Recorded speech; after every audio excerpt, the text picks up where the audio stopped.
नमस्कार दोस्तों, आप सभी का एक बार फिर से आपके अपने YouTube चैनल नेशनल प्रथम अकेडमी में हार्दिक स्वागत है। आज हम पॉलिटी के इम्पोर्टेंट अनुच्छेदों की सीरीज को आगे बढ़ाते हुए देखेंगे। अनुच्छेद 20 से आगे के जो इम्पोर्टेंट हैं उन्हें हम कवर करेंगे। तो आइए और बने रहिए मेरे साथ में, कवर करते रहिए। देखते हैं, ऊपर मैंने लिख भी रखा है भारतीय संविधान के प्रमुख अनुच्छेद।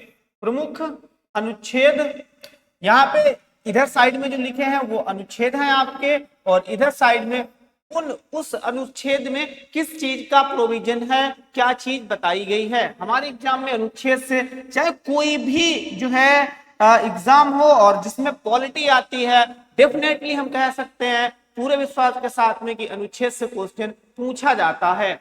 तो आइए देखते हैं। 20 तक अनुच्छेद हमने जो पहली वीडियो देखी थी उसमें कवर किए थे। आज हम 20 के आगे से देखेंगे अनुच्छेद 21। अनुच्छेद 21 बहुत बड़ा है और समय समय पर इसमें जो सुप्रीम कोर्ट इसका विस्तार कर रही है। पहले है प्राण एवं दहेज स्वतंत्रता। दहेज नहीं, प्राण एवं दैहिक स्वतंत्रता। एक तो इसका प्रोविजन किसमें है? आर्टिकल 21 में है। फिर कह रहा है स्वच्छ जल का अधिकार भी आर्टिकल 21 में है। फिर स्वच्छ एवं स्वास्थ्य पर्यावरण का अधिकार भी किसमें है? आर्टिकल 21 में है। निजता का अधिकार भी किसमें है? आर्टिकल 21 में है। तो इसमें बहुत सारे प्रोविजंस, लेकिन जो हमारे एग्जाम के लिए इंपॉर्टेंट है, हमारे एग्जाम में जो है बार बार रिपीट होते हैं, तो हम उन्हीं पर ज्यादा फोकस कर रहे हैं। तो इतनी चीजें आपको ध्यान में रखते हुए चलना है। आगे देखते हैं अनुच्छेद 22 में कुछ दशाओं में गिरफ्तारी और निरोध से संरक्षण। तो 22 हमारा अनुच्छेद ये कहता है। नेक्स्ट है अनुच्छेद 23 है बालात श्रम व मानव के दुर्व्यापार का निषेध।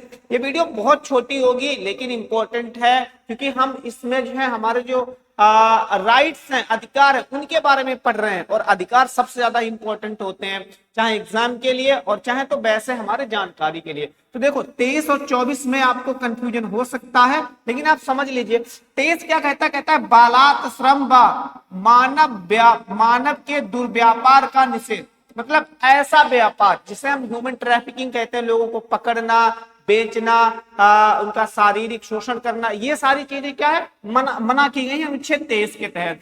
लेकिन 24 में क्या कहता है? वही कहता है कि कारखाने में बाल श्रम का निषेध। इसका मतलब समझ पा रहे हो? अगर आप कहीं कंपनी में काम करते हो तो कंपनी के गेट पर ही जो है एक बहुत बड़ा स्टिकर लगा होता है रेड कलर का, उसमें लिखा होता है भाई जिनकी उम्र 18 साल से कम है वो कंपनी में काम करने के लिए वर्जित है। मतलब उन पर रोक लगाती है कंपनी। तो वो किसके तहत? अनुच्छेद 24 के तहत। 24 में कहा गया है कारखाने में बाल श्रम नहीं लिया जाएगा, उसको जो है पढ़ने का मौका दिया जाएगा, ना कि उससे काम लिया जाएगा। ठीक है, तो इसमें अंतर है। 23 में जो है वो मानव दुर्व्यापार के बारे में बताता है और 24 किसमें बताता है?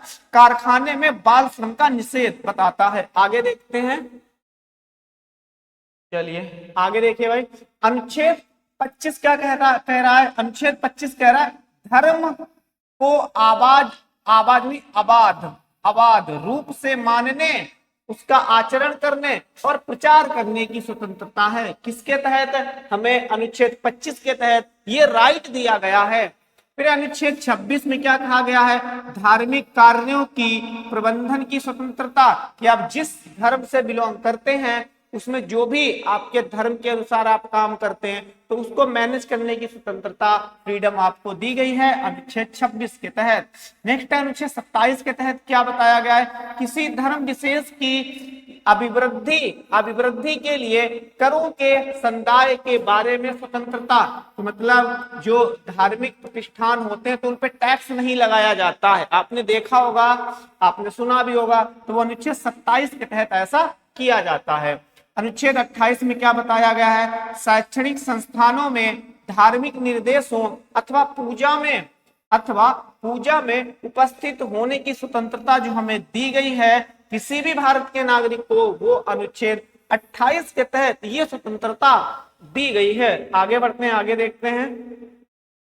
वीडियो बहुत छोटा होगा लेकिन भाई इंपॉर्टेंट है, क्योंकि ये सारे के सारे अनुच्छेद हमारे एग्जाम में बनते हैं। और वैसे भी अगर आप भारत देश के नागरिक हैं तो आपको ये वीडियो देखना चाहिए। अधिकारों के बारे में आपको जानकारी अवश्य होना चाहिए, क्योंकि तभी हम एक रिस्पॉन्सिबल जो है नागरिक बन सकते हैं। आगे देखते हैं, आगे कह रहा है अनुच्छेद 29 में क्या है, अल्पसंख्यक वर्गों के हितों का संरक्षण। वो हमारा अनुच्छेद क्या कहता है, 29 में बताया गया है।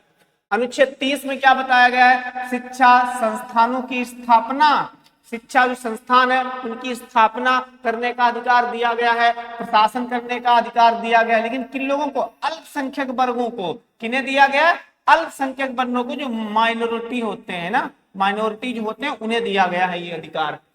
फिर नेक्स्ट है अनुच्छेद 31, किसी भी व्यक्ति को विधि के प्राधिकार के बिना उसकी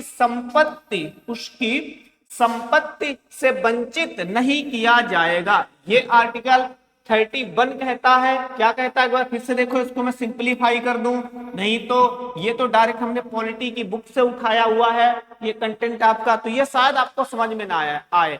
लेकिन सीधी सी बात, अनुच्छेद 31 कहता है कि भाई आपकी मान लो कोई प्रॉपर्टी है, ये कोई प्रॉपर्टी है, जमीन है, कुछ भी है, गवर्नमेंट इस पे कब्जा करना चाहती है, अगर वो वैलिड है तो गवर्नमेंट इस पे कब्जा एक ही तरीके से कर सकती है कि गवर्नमेंट को आपको जो हर्जाना देना होगा, मतलब इसकी कीमत देनी होगी।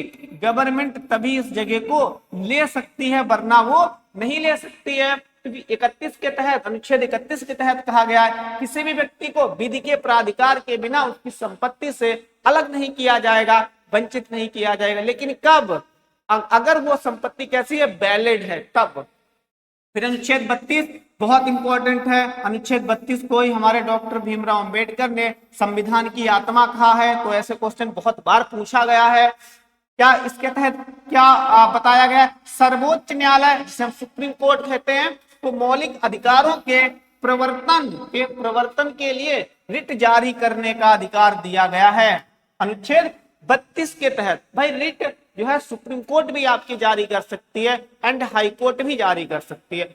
हाई कोर्ट अनुच्छेद 226 के तहत जारी करती है, सुप्रीम कोर्ट वही अनुच्छेद 32 के तहत जारी करती है। और 5 प्रकार की रिट होती है। कितने प्रकार की होती है, 5 प्रकार की रिट होती है। ये रिट क्या होती है, रिट समझ लो, एक जो सुप्रीम कोर्ट है या हाई कोर्ट है उसका विशेष आदेश होता है, ऑर्डर होता है, और गवर्नमेंट को उसका पालन करना आवश्यक होता है, तो इसी चीज को हम क्या बोल देते हैं, रिट बोल देते हैं। चलिए आगे देखते हैं, बहुत इंपॉर्टेंट है। इसी अनुच्छेद को मैं बता चुका हूं, डॉक्टर भीमराव अंबेडकर ने भारत की आत्मा कहा था। आगे देखते हैं, अनुच्छेद 33 में क्या कहा गया, सशस्त्र सेनाओं के सदस्यों के मूल अधिकारों की समाप्ति या सीमित हो सकते हैं। इसमें अर्धसैनिक बल, जो अर्धसैनिक बल होते हैं, पुलिस बल है, खुफिया उपकरण है, अर्थात जो खुफिया एजेंसीज हैं जो भारत सरकार के लिए इंफॉर्मेशन के लिए जो काम करती हैं वो है,